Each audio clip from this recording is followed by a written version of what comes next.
मैं आपके साथ शेयर करने जा रही हूँ मटर की पूरी पराठे, जो आप कह लें। ये बहुत ही इजीली बन जाती है, आप इसे घर पर एक बार जरूर ट्राई करें। ये बहुत ही देखिए कितना परफेक्ट बन के तैयार हुआ है। आप जैसे मैं बनाई हूँ, आप स्टेप बाय स्टेप इसे फॉलो करें तो इंशाल्लाह आपकी भी पूरी बहुत अच्छी बन के रेडी होगी। तो इसे बनाना स्टार्ट करते हैं, वो भी मेरे स्टाइल में।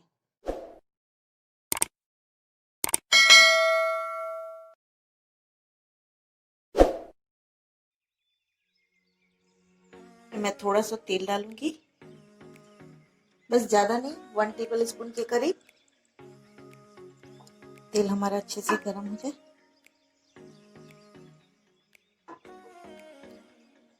अब मैं इसमें ये हमने 1 केजी मटर को छिल के रखा है, इसे पिल ऑफ कर लिया है, ये सारा मैं इसमें डाल दूंगी। और ये 6 से 7 हरी मिर्च है। मिर्च आप अपने टेस्ट के हिसाब से डाल सकते हैं, ज़्यादा तीखा या कम भी कर सकते हैं, ये थोड़ा चटपटा बनेगा।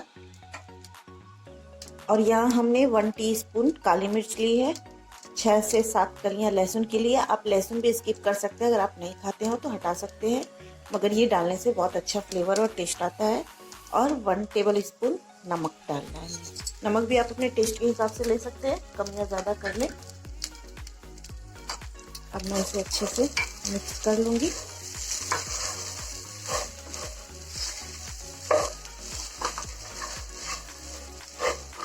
अब इसे कवर करके हमें इसे मीडियम टू स्लो फ्लेम पे इसे टेंडर होने तक पका लेना है। हमारा ये मटर अच्छे से पक जाए। जब तक हमारा मटर पक रहा है तब तक मैं आटा लगा लेती हूँ। यहाँ मैंने 2 कप मैदा लिया है और 2 कप गेहूं का आटा है, दोनों बराबर की मात्रा में लिया है। आप चाहे तो सिर्फ गेहूं के आटे में भी बना सकते हैं, चाहे तो मैदे में भी, वो आपकी मर्जी है। और यहाँ पे हमने इसमें 1 teaspoon and half tea spoon 1.5 teaspoon हमने इसमें नमक डाला है, आप अपने टेस्ट के अकॉर्डिंग डाल सकते हैं। और ये हमने 1/4 cup 1/4 cup refine oil mixer में आटे को गूंदूंगी। आप हाथ से करें या आपके पास भी फूड प्रोसेसर हो तो आप उसमें भी लगाते ही होंगे, आपको तो पता ही है।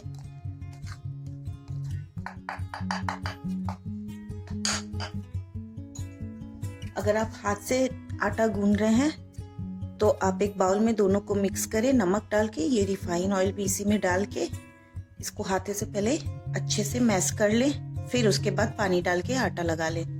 और मैं तो इसे मिक्सर में कर रही हूँ तो मैं भी इसे एक बार चला दूंगी।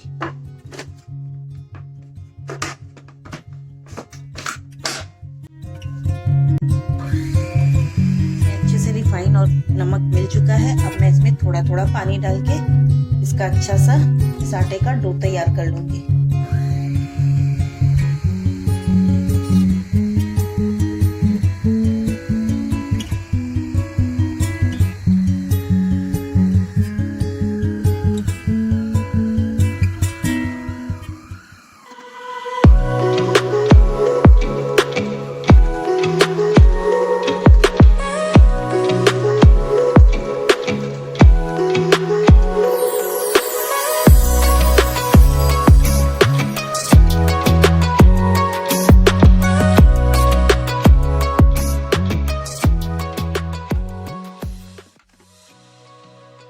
देखिए मेरा कितना स्मूथ डो तैयार हो गया है।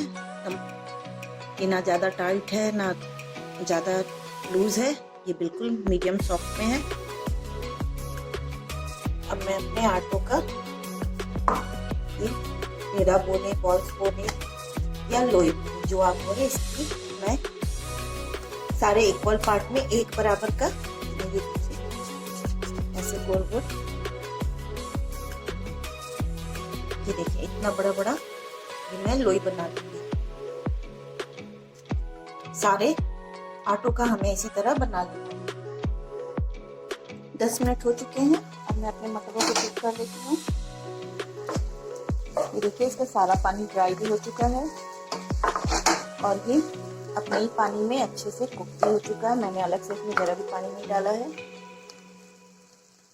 देखिए हमारा मटर अच्छे से मैश हो रहा है, यानी ये हमारा मटर अच्छे से हो चुका है। अब मैं फ्लेम को ऑफ कर दूंगी, इसे हल्का सा ठंडा होने दूंगी, उसके बाद मैं इसे ग्राइंड कर लूंगी। मैं अपने इस मटर को भी ग्राइंड कर लूंगी।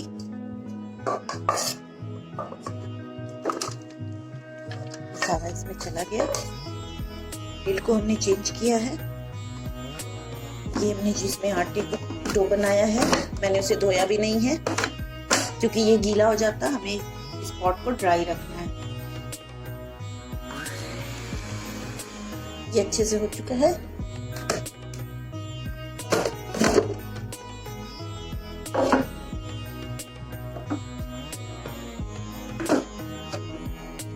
देखिए कितने अच्छे से ये ग्राइंड हो गया है। एक बाउल में निकाल दिया है। अब मैं इसमें 1 टीस्पून के करीब ये जीरा पाउडर है, भुना हुआ जीरा पाउडर है। इसे हल्का सा तवा पे या पैन में ड्राई रोस्ट करके सूखा पाउडर बना ले। और ये सोया पत्ती है, ये सोया पत्ती 2 टेबल स्पून के करीब मैं डाल रही हूँ।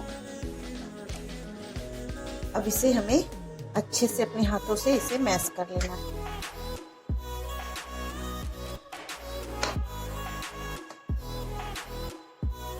इस पॉइंट पे आप नमक चख सकते हैं, अगर आपको कम लगे तो आप थोड़ा और डाल दें। वैसे आटे में भी हमने नमक डाला है, इसलिए थोड़ा नमक संभल के।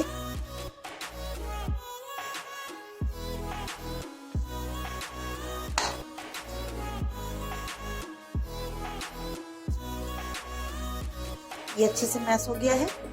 अब मैं इसकी इक्वल पार्ट में देखिए छोटी छोटी गोलियां बना लूंगी। बॉल्स बना लेना हमें,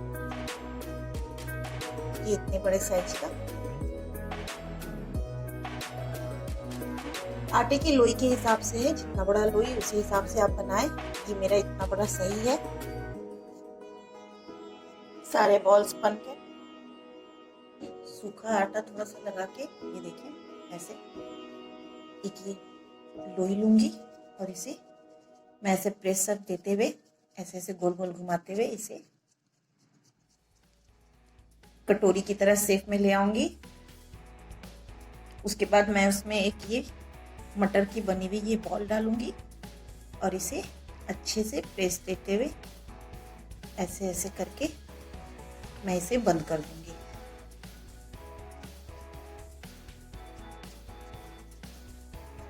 ये देखिए, ये चारों तरफ से देखिए बिल्कुल पैक हो चुका है, ये कहीं से भी नहीं फटेगा। अब इसे इसी पे रख के ऐसे हथेली से दबा देंगे। देखिए ये हमारी एक रेडी हो गई। इसे ऐसे ही बना के आप फटाफट से एक और मैं बना के दिखाती हूँ। इसे आप आराम से रख दें 10 मिनट के लिए। ये जब ऐसे बना के आप रख देंगे, उसके बाद जब आप इसे बेलेंगे ये बहुत ही आसानी से बेल आ जाएगी, आपकी रोल हो जाएगी और हमारी पूरी जरा से भी नहीं फटेगी। इसमें मैदा पड़ा है, मैदा रबड़ की तरह खींचता है। अगर मैदे का डो बना के उसे थोड़ा रेस्ट रख दे तो वो जल्दी से अच्छे से रेडी हो जाता है। ये देखें, इसी तरह मैं अपने सारे बना लूंगी। 10 मिनट हो चुके हैं इसे रेस्ट करते हुए। ये बहुत अच्छा देखिए ये मुलायम हो चुका है। अब मैं इसे बेल लूंगी। ये एक बार हमने ये इस बर्तन में आटे को इस लोई को लगाया सूखे आटे में और इसे एक बार हाथों से ऐसे ऐसे करके बस। अब मैं इसमें कोई आटा नहीं लगाऊंगी और इसे अच्छे से बेल लें।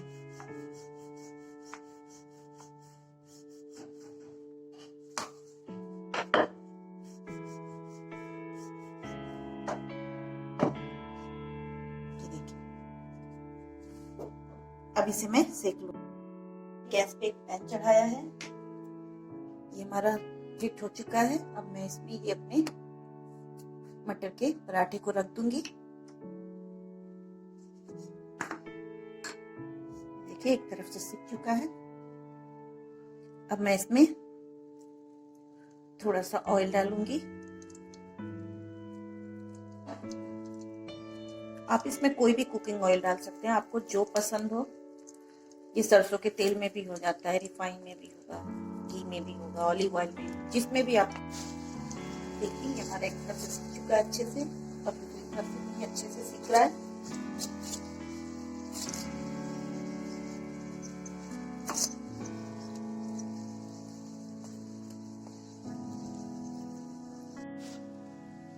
अब मैं इसे पलट दूंगी। देखिए इधर से भी खूब अच्छा करारी सिका चुकी है। अब मैं इसे निकाल लूंगी। इसी तरह मैं अपने सारे पराठों को फ्राई कर लूंगी।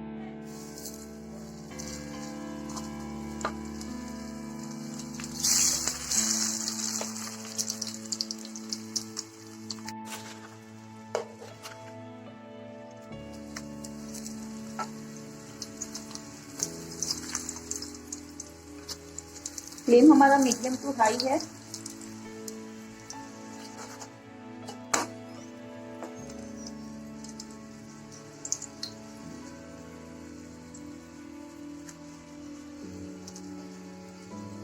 इस पराठे का कितने अच्छे से कलर आया है। और हमारा देखिए ये पराठा कहीं से भी फटा नहीं, ना इधर से ना उधर से बाहर निकला। ये बहुत ही इजी बन गया।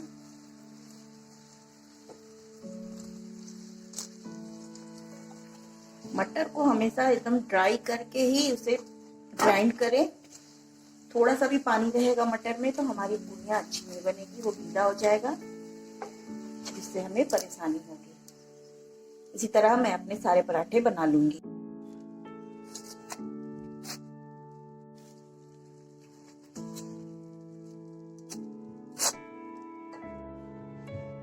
हमारे मटर की ये पूरी पराठा जो कहें ये बनके बिल्कुल परफेक्ट रेडी है। देखिए ये कहीं से भी ना फटा है, ना कोई इसका अंदर का पूरा नूरन बाहर हुआ है। ये कितना परफेक्ट हमारा पराठा बनके रेडी हुआ है। तो आप चाहें फटाफट से आप भी बनाएं और मुझे जरूर बताएं कि आपको मेरी रेसिपी कैसी लगी।